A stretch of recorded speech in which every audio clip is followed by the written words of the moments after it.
গত 15 বছরে বা ছাত্র শিবির প্রতিষ্ঠা হওয়ার পর থেকে হেন কোনো অপবাদ নাই যেটা আমাদেরকে দেওয়া হয়নি। আমাদেরকে বলা হয়েছে জঙ্গি, আমাদেরকে বলা হয়েছে রক্কাটা, আমাদেরকে বলা হয়েছে রাজাকার। আমি আমার বক্তব্যের শুরুতেই শ্রদ্ধার সাথে স্মরণ করছি শহীদ আব্দুল মালিক ভাইকে, যাকে 1969 সালের 12ই আগস্ট এই টিএসসি অডিটোরিয়াম থেকে মারতে মারতে সোহরাওয়ার্দী উদ্যানে নিয়ে যাওয়া হয়েছিল। 3 দিন পর মালিক ভাই শহীদ হন। মালিক ভাইয়ের রক্ত আজ কথা বলতেছে এখানে।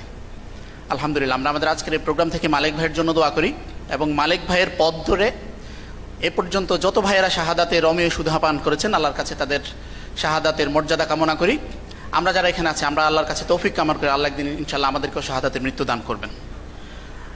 সম্মানিত ভাইয়েরা, আজকের এই নববর্ষের প্রকাশনা উৎসবটি আমাদের একটি গতানুগতিক কর্মসূচি না, আসলে এটা আমাদের জন্য অনেক বেশি আবেগের একটা প্রোগ্রাম।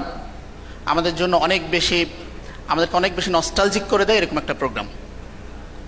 গত 15 বছরে বা ছাত্র শিবির প্রতিষ্ঠা হওয়ার পর থেকে হেন কোনো অপবাদ নাই যেটা আমাদেরকে দেওয়া হয়নি। আমাদেরকে বলা হয়েছে জঙ্গি, আমাদেরকে বলা হয়েছে রক্কাটা, আমাদেরকে বলা হয়েছে রাজাকার। কিন্তু মাত্র এই মাসখানেক আগে ডাকসু, জাকসু, চাকসু এবং ডাকসু নির্বাচনের মাধ্যমে প্রমাণিত হয়েছে যে এদেশের ছাত্র সমাজ তাদের এই সমস্ত ট্যাগিং এবং অপরাজনীতিকে ঘৃণা ভরে প্রত্যাখ্যান করেছে। আমরা যারা আজকে এখানে আছি, আমাদের পক্ষ থেকে আমরা স্পষ্টভাবে একটা কথা বলতে চাই যে আপনারা ছাত্র শিবির সম্পর্কে যতই বিষোদ্গার করেন, আপনারা আমাদেরকে জাতির সামনে যতই দানব রূপে হাজির করার চেষ্টা করেন, আমরা নিজেরা কি সেটা আমরা মানুষের সামনে উপস্থাপন করতেছি। দিস ইজ ছাত্র শিবির, হোয়াট ইউ আর সিইং নাও। আপনি যদি আমাকে হারাইতে চান, আপনাকে আমার ফিল্ডে এসে আমাকে হারাইতে হবে। আপনি যে 5ই আগস্টের পূর্বের ফ্যাসিবাদী কাঠামোর রাজনীতির মাধ্যমে আমাকে হারাইতে চাচ্ছেন, সেই রাজনীতিকে জুলাইয়ে তছনছ করে দিয়ে আমরা এই নতুন বাংলাদেশে এসে দাঁড়াইছি। এটা আল্লাহর অসীম কুদরত যে আল্লাহ তার কুদরতের মাধ্যমে আমাদেরকে জাতির সামনে পুনরায় নিজেদেরকে প্রমাণ করার সক্ষমতা দিয়েছেন, সুযোগ দিয়েছেন। সো আপনারা যদি পুরাতন রাজনীতি আবার করতে চান, সেই পরাজিত এবং পলায়নপর রাজনীতি সেটা দিল্লিতে অবস্থান করতেছে।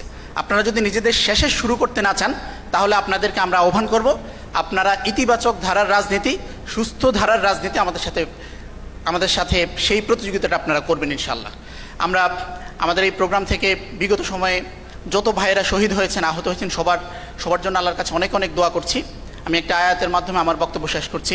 ইউরিদুনা লিইউতফিউ নূরাল্লাহি বিআফওয়াহিহিম আল্লাহু মুতিম্মু নূরিহি ওয়ালাউ কারিহাল কাফিরুন। আপনারা যত চক্রান্তই করেন, আপনারা যত ট্যাগিংয়ের রাজনীতি করেন, আপনারা যত অপপ্রচার করেন, আমরা কোনো কিছুতে ভয় পাই না। আল্লাহ রাব্বুল আলামিন তার নূরকে, তার দ্বীনকে বিজয়ী করবেন ইনশাআল্লাহ। আল্লাহ হাফেজ। আসসালামু আলাইকুম ওয়া রাহমাতুল্লাহ।